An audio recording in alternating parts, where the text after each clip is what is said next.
지난 8일 새벽 충남 논산의 한 편의점에 손님이 들어옵니다. 만취한 손님은 점원을 위협하는데요. 술 먹은 것 같더라고요. 술 먹은 상태에서 비틀거리면서 이쪽으로 오면서 이제 뭘 찾더라고요. 네. 이제 우리 아들이 이제 웃으면서 손님을 응대하는 버릇들이 있으니까 웃으면서 하다가 눈이 마주친 것 같아요. 그래서 비웃냐 뭐 이렇게 시작을 해서 이제 폭행을 시작한 거죠. 아무런 이유도 없이 점원을 무차별 폭행하는 손님. 구석으로 내몰린 점원이 힘없이 쓰러진 뒤에도 폭행은 10분 넘게 계속됐습니다.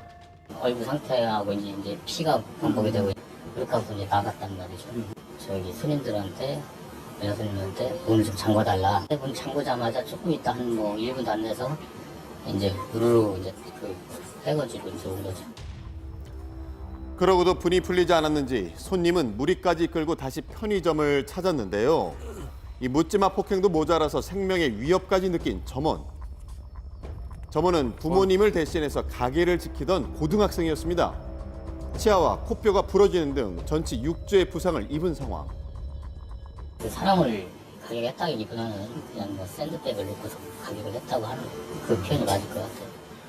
병원 가자마자 이게 사시나 먹다시피 하더라고요. 제 대신 근무한 거니까 미안하고 좀 제가 원망스럽고 여기에 제가 서 있는 것도 자기감이 들고 그런 상황이었어요. 얼마나 속상하시겠어요. 네, 이 무자비한 폭행에 저항 한번 할 수 없었던 점원. 이후 밝혀진 손님의 정체는 더 충격적이었습니다.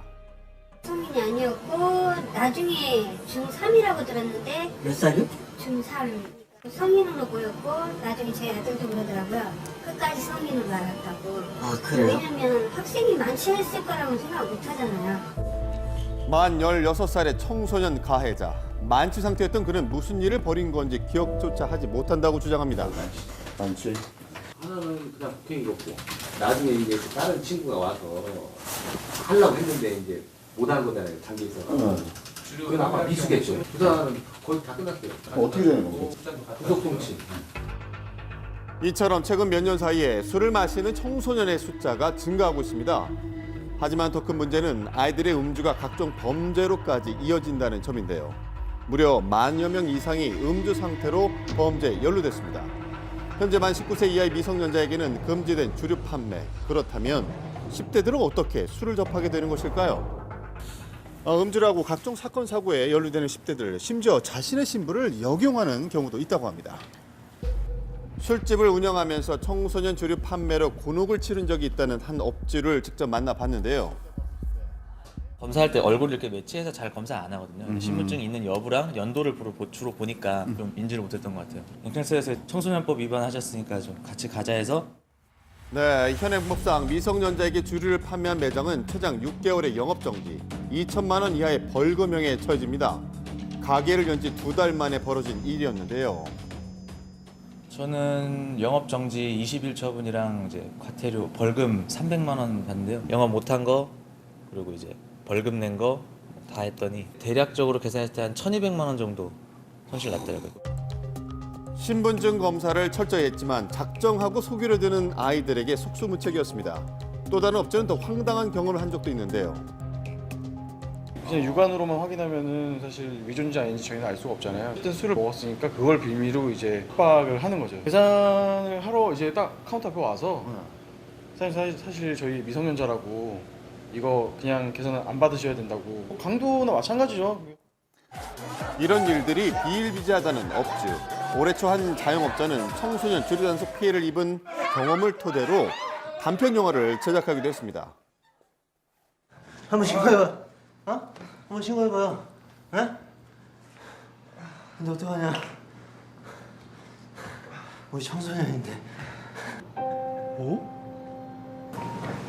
할게요, 선생님. 아, 근데 우리 계산 안 해도 되죠? 청소년인데.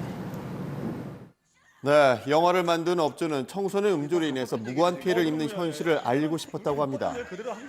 한 번만 터져도 영업정지 2달 되면은 가게가 죽는 거예요. 제가 당해보니까 이거는 정말 심각한 사회적 문제인 거예요. 이게 나라도 이거에 대해서 고발을 해야겠다. 이걸 그냥 놔둬서는 내가 살고 있는 동안 죽을 때 억울해서 못 죽겠다는 생각이 들더라고요. 이매년 청소년 음주로 처벌받는 매장이 늘고 있는 상황. 업주들은 10대들이 청소년 보호법을 오히려 악용하고 있다고 호소합니다. 왜냐면 본인들은 처벌이 약소하고 점주만 이제 처벌이 굉장히 크니까 점주들만 죽어나는 거죠. 그러면. 늘 심리적으로 불안한 거죠. 청소년이 들어올까봐, 들어와서 가게가 영업 정지될까봐. 이 무고한 자영업자들에게 막대한 피해를 입힐 뿐 아니라 각종 범죄로까지 이어질 수 있는 청소년 음주. 청소년으로서 범죄를 저지른 경우에 많은 감경을 받으면서 혜택을 받을 수가 있는데 더 문제는 이렇게 음주를 통해서 어떤 범죄라는 것이 쉽게 이렇게 이루어졌고 원인 제공이 됐음에도 불구하고 이런 음주 행위라든지 술을 구매한 행위에 대해서는 아무런 처벌 규정이 없다는 것이 좀 문제가 되죠. 네, 이 미국과 영국의 경우에는 술을 판매한 사람뿐 아니라 술을 산 미성년자도 벌금형과 금고형에 처하면서 책임을 묻고 있는데요. 우리나라에서는 훈방 조치에 그칠 뿐입니다. 청소년들이 술을 구입을 할 때에 술을 구입하지 못하도록 하는 제도적인 방안이 좀 더 정교화되어야 될 필요가 있습니다. 청소년들을 처벌하는 것과 더불어서 이들이 그런 행위를 하지 않도록 하는 사회적 시스템을 만들어가는 것, 이것이 굉장히 중요하다고 보여집니다.